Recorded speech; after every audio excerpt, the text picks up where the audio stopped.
show here. But if anybody is heading out, as a reminder, amateur merch is available. Please, please, please check out the merch we have. We've got hats. We've got the shirts. Shirts on the wall over here in white. We've also got the black hat down low here. Let's get that in frame. Yeah, shop the merch with the link that I just put in the chat. Support the channel. We have stickers as well. And that will do it. Maybe this game is a sign the Raptors are learning how to win games in the clutch. Now, in order to get to those clutch moments, they had to blow what was a very big lead. But in tonight's post-game show, we will discuss what they did in the clutch to get over the line and why this could be the sign of good things to come.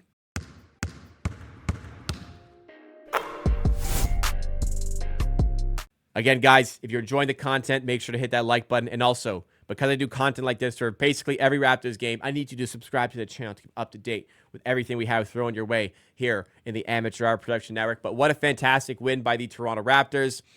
122 to 111. And yeah, they were up a lot. Then they were up a little. And then in the end, they get over the line, as I said. They did not at any point relinquish their advantage. They led all the way throughout, which was fantastic to see. But there was a lot to like about this game. First half was fantastic. They brought a ton of energy. They brought the same defensive levels they brought to the Miami home and home, where they really stumped Miami's offense. And they really stumped Indiana's offense for the majority of this game here. The Raptors moved the ball extremely well to create looks for themselves. Scottie Barnes is just fantastic. RJ Barrett, just fantastic today. Absolute wrecking balls. And it's fantastic to see them picking on what is a big negative with this Pacers team. Pacers really struggled to defend the rim. The Raptors wanted to pick on that. RJ Barrett got to the rim very consistently, as did Scottie Barnes, who had a career high in points, 35 points, career high in points for Scottie Barnes. They've just been putting impressive night up again and again and again, and doing so extremely efficiently. The box score, which we'll look at in just a moment here, was very impressive. But the impressive game put the Raptors up 78-53 in the middle of the third quarter, and they just struggled the bench minutes today. And the Pacers picked on that. They really made a run for things. I think the closest it got was a 2-point game, and Halliburton had a 3 to give the Pacers the lead. That didn't materialize. So all of a sudden, going from what could have been a blowout win for the Raptors, it turned into another test in the clutch for the Raptors. They've been really poor in the clutch this season. They've had a lot of close games, too many close games to be a 6-15 team, now 7-15. But the reason they tend to lose a lot of these close clutch games is they just completely change their demeanor offensively. And like I've said, like they just want the clock to expire so badly. Today was different. There was one play where Barnes cooked Siakam on both ends of the floor all night. But there was one play where he had a chance to back him down in the low post, refused, took it up top, called for a screen from Pirtle. It took the Raptors 20 seconds of the shot clock to get into that action, so there was no time to get a shot. Airballs a 3. Other than that, today was different. I know it looks like they won by a lot because they won by 11, but it was really tight late. Like it was a 5-point game, I think.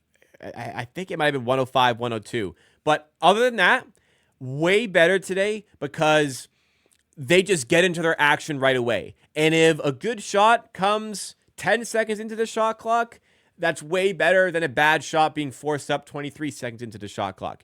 You need to keep playing offense. A much better recognition of that today. Hopefully that is the start of things to come in that endeavor. And maybe just being within games like this so often, maybe it's just giving them the practice to start winning games like this. Pacers defense was horrible. Absolutely took advantage today and picked on their weaknesses. Scottie Barnes, 13-20 with 35 points, goes 3-7 from 3, 6 rebounds, 9 assists. Point guard Scottie, other than the turnovers, he had 7. Amazing stat line here. Career high in 35 points. Previously, career high was 32, which he had done 3 times. So finally, a new career high. RJ Barrett, I made a video last week talking about his efficiency. The Raptors fans should be worried about it. Had a bit of a slump with guys out injured, taking on difficult shots. was down like to 50% on true shooting, which was near the bottom of the NBA for guys with his level of usage. With Barnes back, he's really starting to find his footing. He's no longer like the lead initiator on offense, so he's a lot more selective with his moments, picking on weaker defenders when he has the opportunity to do so, and he's just a wrecking ball, forcing his way to the rim. It helps to shoot the ball decently from three as well, 2 of 6 from three, goes 9 of 16 from the field, 29 points. RJ Barrett, Scottie Barnes are on absolute tears right now. Big game from Pirtle as well, 17 points, 10 rebounds. Again, lack of rim protection from the Indiana Pacers, just not enough from Miles Turner. So the Raptors exploit it. Ochai Agbaji had some huge threes in this game when it was tight, I think he had one huge three. He had two earlier on. Anyways, he goes 3 of 3 from three with 13 points. Walter, despite going 1 of 6, was doing the right things out there, and he was plus 15. There's positive signs. Walter is further along in his progression right now in his rookie season. He's much further along at this point than Grady Dick was last year, which bodes well for potential future development. Off the bench, some rough minutes here. Not the same impact from Mitchell today as we had last game, although Mitchell in the clutch had some big defensive stops. He drew an offensive foul against Siakam and had a really big help defensive set against Walker, where Walker blew, I forget who was defending, but Walker had a clear lane to the rim. Mitchell came in, disrupted that, helped get the ball out of bounds, which let the Raptors reset and get a big stop when they really needed it. Shed had a couple threes off the bench. I'd still like to see him play a bit more. Other than that, good minutes from Mobile, good minutes from Boucher, good minutes from Jamison Battle. On the Pacers side of things, a very rare elite away game for Halliburton, 30 points. Mathurin played fine, despite being a little inefficient, but we had Siakam's number tonight. Barnes did fantastically on both ends of the floor against him.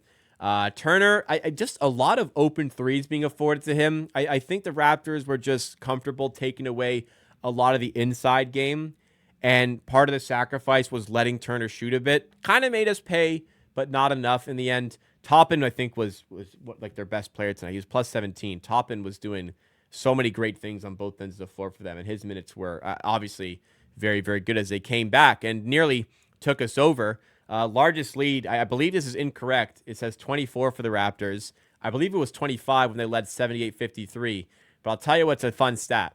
The Pacers never led. Raptors scored the first basket of the game and led the entire way through the game. I don't even think it was tied at any point. Or maybe it was 2-2. The Pacers never led. That's the big thing. What we need to fix, first of all, 21 turnovers is way too much.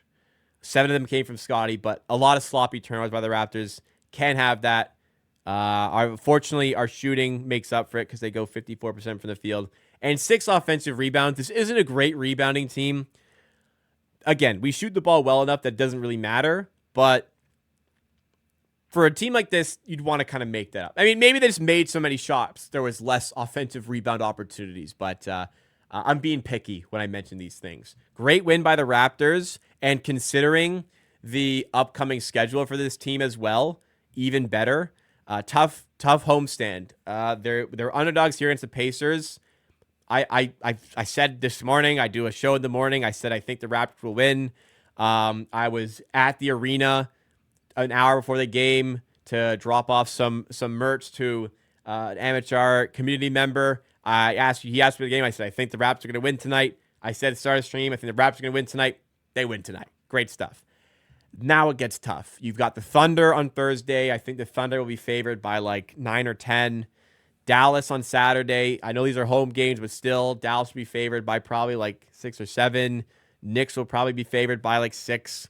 So it's a tough stretch of games here, but the Raptors have proven they can hang with some of the best teams in the league.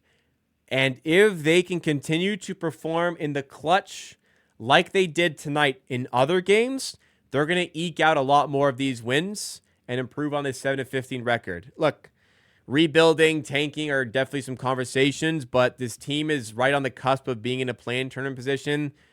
This team morale is through the roof right now.